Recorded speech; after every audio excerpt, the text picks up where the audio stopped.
trafic, les passants qu'on voit sur la place Maïdan, au cœur de Kiev, la capitale ukrainienne, pourraient laisser penser que la vie a repris ses droits. Mais la gravité des regards et les drapeaux qui sont ici de plus en plus nombreux en hommage aux soldats tombés au front nous rappellent qu'il n'en est rien. Alors comment les Ukrainiens qui entrent dans leur 3e année de guerre tiennent-ils le coup? Je vous emmène à leur rencontre.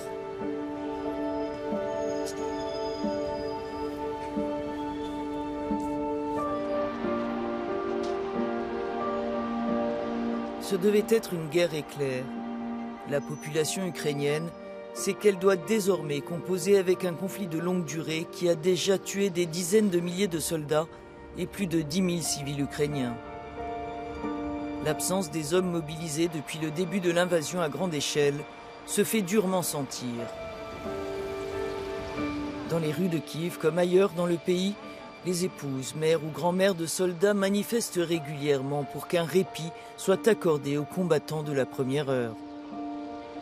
Мій чоловік 2 роки вже знаходиться в зоні бойових дій. За цей весь час у нього було 30 днів відпустки. Наших чоловіків мають замінити, вони мають мати час на відпочинок. І потім, якщо вони захочуть повернутися, то так. Elle réclame des rotations plus nombreuses et limitées à une durée de 18 mois sur le front, au lieu des 36 mois proposés par le gouvernement. У мене є син, йому 3 роки. Тобто більшість частину його життя його тато був відсутній. Зв'язок як будь-якого громадянина нашої країни, хлопці повинні мати не тільки обов'язки, а й права. Я бабушка військового. Хлопці виснажені. І треба їм, щоб або чіткі терміни служби мобілізації, короткі терміни. Буде більше бажаючих на мобілізацію. Будуть знати, що вони зможуть повернутися. Що це не до кінця війни. Хто виживе, той повернеться.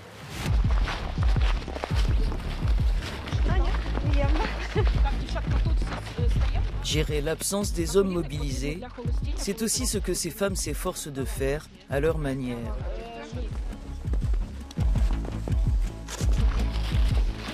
Tous les samedis, elles viennent suivre des séances d'entraînement militaire sous l'égide des Valkyries d'Ukraine. Une association créée par cette femme après le retrait des troupes russes de la région de Kiev en mars 2022. Дівчата, для того, щоб працювати в кризовому, знати декілька речей. Перше – це сховатися. Друге – правильна евакуація, так? Третє – це такий принцип асексуалізації. Це коли ви ховаєте волосся, свою жіночність, можна вимазатися багнюкою. Бойова стійка! Проблема!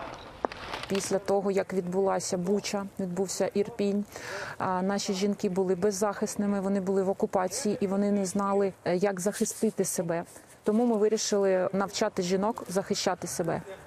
Якщо ви маєте зброю і знаєте, як нею користуватися, можна дати бій, якщо буде екстремальна ситуація. Спочатку його, потім його. Щелчок. Étudiantes, enseignantes, médecins, journalistes, mères au foyer, ces femmes viennent de tous les milieux. Toutes s'attendent à une guerre longue. Valéria est photographe, son mari est au front, comme ceux de beaucoup de femmes ici. Ніхто ніколи не попередить, чи зайдуть знову війська Російської Федерації до нас. І якщо це станеться, я буду підготовленою. І я хочу боротися за свій дім разом зі своїм чоловіком. Заради нашої дитини, заради її дітей. Médecin, Katerina veut elle aussi pouvoir protéger ses 2 enfants en l'absence de leur père et les préparer à un avenir incertain. My daughter is very interested in what I'm doing here. She is waiting for her 14-year-old, so she can also start learning this. We missed a lot of time not to be prepared for this, to be ready for the war. It could be the part of daughter's future also. I hope it wouldn't be, but it really could be. Слава Україні! Слава!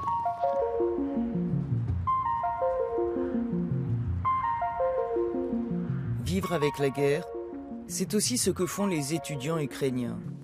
Nous sommes dans l'enceinte du prestigieux Institut Polytechnique de Kiev. Beaucoup des cours se font désormais à distance, mais un nouvel espace ultra sécurisé a été aménagé pour permettre aux étudiants de travailler sur place en temps de guerre.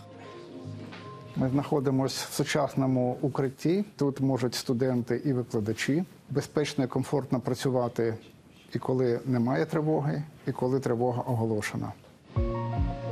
Groupe électrogène, ventilation, internet sanitaire, espace de détente, rien n'a été laissé au hasard. Financée par des entreprises, l'initiative doit être répliquée dans d'autres universités du pays. Якщо не підтримати молодь студентів, вони можуть поїхати з України. Тут можна створювати інновації, тут можна робити бізнес. Він дещо ширший, ніж просто реакція на агресію Росії. Це інвестиції в майбутнє. Un avenir auquel veut participer Yvan, qui étudie la mécanique hydraulique et aéronautique. Comme pour beaucoup ici, la guerre est un terrain d'expérimentation. Nous le suivons dans l'un des laboratoires de recherche de l'université. Lui et plusieurs autres étudiants ont décidé de mettre leurs connaissances au service de l'armée ukrainienne. L'équipe est en train d'assembler une civière électronique pilotable à distance. Це ж звичайний пульт від машинки керування. Тобто, його вистачає десь метрів на 300. Зараз на фронті, якщо є поранена людина, одну ви не потягнете. 100 кілограм людину ви не зможете в змозі витягти. Вам треба одну, 3-4 людини. А так ви поклали людину і можете її супроводжуючи вести. Inspiré d'un modèle existant dont l'inventeur les a autorisés à utiliser le brevet, le brancard téléguidé des étudiants est leur première réalisation concrète. Au-delà de sa participation à l'effort de guerre, l'équipe a d'autres ambitions. За допомогою цих нож ми вчимось дуже багато навичок, які є реально. За допомогою цього проєкту формуємо команду, з якою потім будемо вже далі працювати над іншими проєктами. І я в цьому бачу свою ціль, свою мрію розвивати Україну, створювати підприємства, які будуть сучасними, які будуть щось производити, щось нове, щось конкурентно спроможне. У нас є дуже великий потенціал, просто для цього його треба втілити в життя. Un potentiel qui, depuis 2 ans, a fait exploser certains secteurs d'activité au service de la guerre.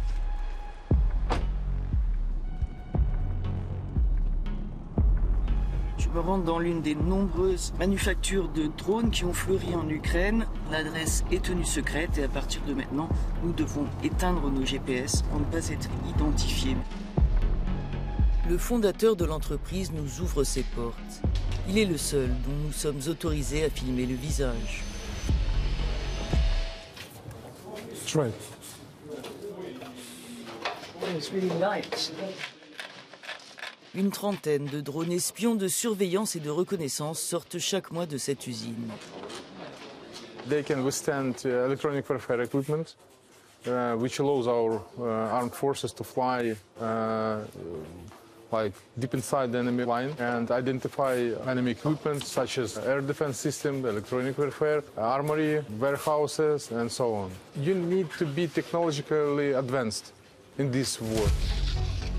Parti d'une start-up fabriquant des drones cargo avec une dizaine d'employés il y a 2 ans, Vitali emploie aujourd'hui une centaine de personnes. Il compte bientôt doubler la production et l'étendre aux drones kamikazes et bombardiers. Une expansion soutenue par l'État ukrainien. La baisse des taxes ou encore la hausse des seuils de profit autorisés pour les contrats militaires ont favorisé la naissance de centaines de fabriques comme celle-ci. That's quite a boost for companies like ours because we reinvest. We continuously trying to invent technologies that will help us gain our victory. So it's also help the economy. Yeah, we hire people, we pay taxes. I think that Ukraine eventually will be the center of unmanned technologies from all the world. Nous quittons Kiev en direction des régions proches de la ligne de front qui s'étend sur 1 millier de kilomètres au sud et à l'est de l'Ukraine. Des zones qui concentrent une large part des infrastructures industrielles du pays, très exposées aux bombardements russes. C'est pas simple de traverser l'Ukraine en voiture. Beaucoup des axes principaux ont été bombardés, donc des chemins détournés assez chaotiques. Nous avons rendez-vous à Zaporizhzhia, l'une des plus grandes usines sidérurgiques d'Ukraine, à l'entrée de la ville de Zaporizhzhia. Elle est devenue le premier producteur d'acier et de fonte du pays, après la destruction du tristement célèbre site d'Azovstal lors de la bataille de Mariupol dans les premiers mois de l'invasion russe. En 2 ans, l'usine a perdu près d'un quart de ses 10 000 employés, mobilisés ou partis vers des zones plus sûres ou encore à l'étranger. Malgré tout, le site tourne aujourd'hui à 70% de ses capacités, non sans difficulté. Це зміна логістики для наших підприємств. Ми вимушені були переорієнтуватися на залізничний транспорт, і це досить суттєво ускладнило нашу працю. Залізна логістика, вона 4 вища за собівартість, і ми не можемо завозити в необхідній кількості нашу сировину, а також налагоджувати, в котрому нам потрібно, збут нашої продукції. Située à une quarantaine de kilomètres de la ligne de front, l'usine est sous menace constante. Les sirènes d'alerte au raid aérien viennent de retentir, c'est récurrent ici. Mais les ouvriers tiennent bon. Maxime travaillait dans l'usine d'Azovstal. Il a retrouvé un emploi ici. Не може бути такого, щоб ми не думали про щось небезпечне, про війну. Але ж ми люди. Ми маємо якось жити, відволікатися і не втрачаємо надію, слідкуємо, працюємо для нашої перемоги.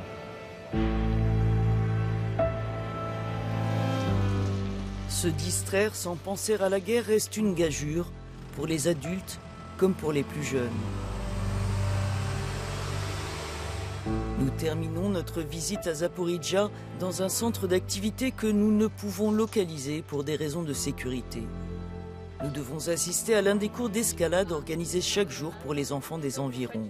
Доброго дня, бажаємо вам всього найкращого, як то кажуть, що у нас гості є, але як бачите, тривога, ми дітей відправили ж у бомбосховище. Nous suivons la directrice et la responsable d'animation dans l'abri, lui aussi tenu secret.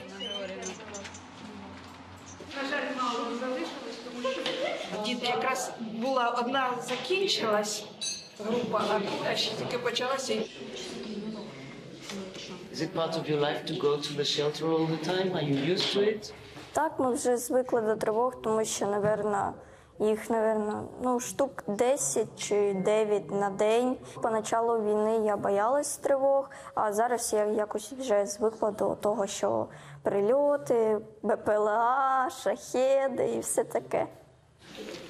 Beaucoup d'enfants ici ont été déplacés de zones sous occupation russe, comme Mikola. Думаю, часто привезу, тому що тяжко про неї не думати, як я живу в такому місті, яке буває часто під вибухами. А в Вільні, як я приходжу сюди, я просто не думаю про війну. L'alerte est terminée. Les enfants se hâtent pour reprendre leur séance d'escalade. Avec la guerre, les activités de plein air et les expéditions en montagne organisées par Svitlana et son équipe sont restreintes. C'est notre musée tourisme. Elle nous montre la salle qui retrace l'histoire du centre. Les activités proposées aux enfants ont été adaptées au contexte de la guerre. What is this? I building future in Ukraine. Ми вивчаємо з дітьми не тільки, як подорожувати в гори, орієнтуватися на місцевості, а ми навчаємо дітей, як надавати першу медичну допомогу, вміння транспортувати потерпілого, тобто на різній місцевості, в різних умовах. Nous retrouvons les enfants dans la salle d'escalade. Leur moment de répit sera de courte durée. Тривога знову. Все, збираємося, діти. Збираємося, виходимо. Давайте, дітвора. Всі виходимо. Отак ми працюємо. Від тривоги до тривоги. Але ми їх не боїмося. Nous reprenons la route vers l'est et la région de Donetsk, dans le Donbass. Nous avons rendez-vous avec Eugène. Vétérinaire pendant le week-end, il passe le reste de son temps à porter secours aux habitants des villes et villages proches de la ligne de front. Dans la région, la guerre d'attrition continue ses ravages. Сьогодні їдемо в Селідово. Кожного дня прильоти російських ракет. Вже декілька днів поспіль. L'équipe d'Eugène est déjà sur place. Située à une vingtaine de kilomètres de la ligne de front, la ville a été frappée dans la nuit par 4 missiles russes. Les habitants sont sous le choc. Каждый день все больше и больше нуждающихся людей. Поэтому, кроме того, что выдаем гуманитарную помощь, мы призываем людей еще к эвакуации, выезжать и выезжать. И специфика вот таких небольших шахтерских городков, что люди всю свою жизнь проводили здесь, поэтому для них очень тяжело куда-то выехать.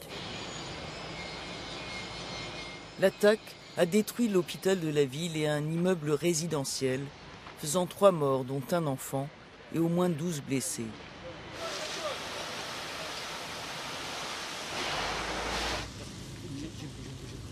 Ina vivait dans la partie la moins endommagée du bâtiment. Sa fille a échappé de justesse à la mort. Дочка здесь спала, стекла все повылетали, и прямо на нее, на кровать, эта дверь упала. И нам ехать некуда. Пока снимать жилье будем. Надеемся, что хотя бы будет тихо, и мы, возможно, вернемся. Мы всегда надеемся каждый день, что скоро закончится. Либо все будет разрушено.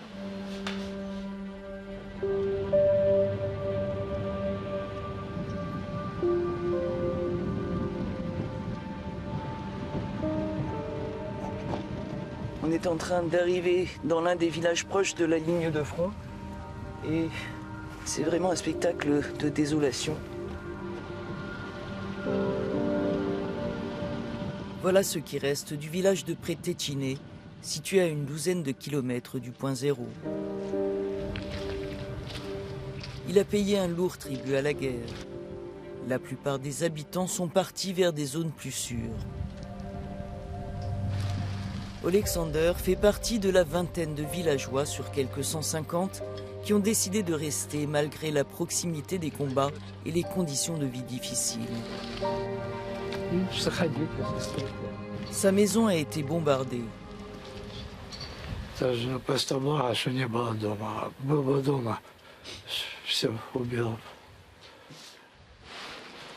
L'épouse d'Alexander est partie se mettre à l'abri dans une ville voisine. Il vit désormais seul dans 2 petites pièces.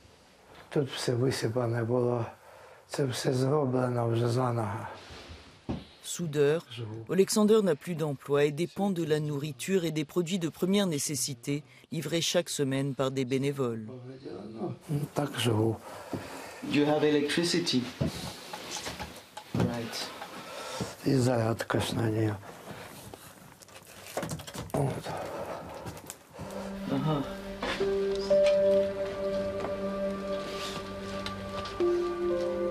You want to stay here, you don't want to leave whatever happens. Це моя земля. Земля моїх батьків, дідів і прадідів. Чи я должен кудись іти? Тут кожен не остався, якщо б не вірив, що ми победимо. І що війна закінчиться, наші победи.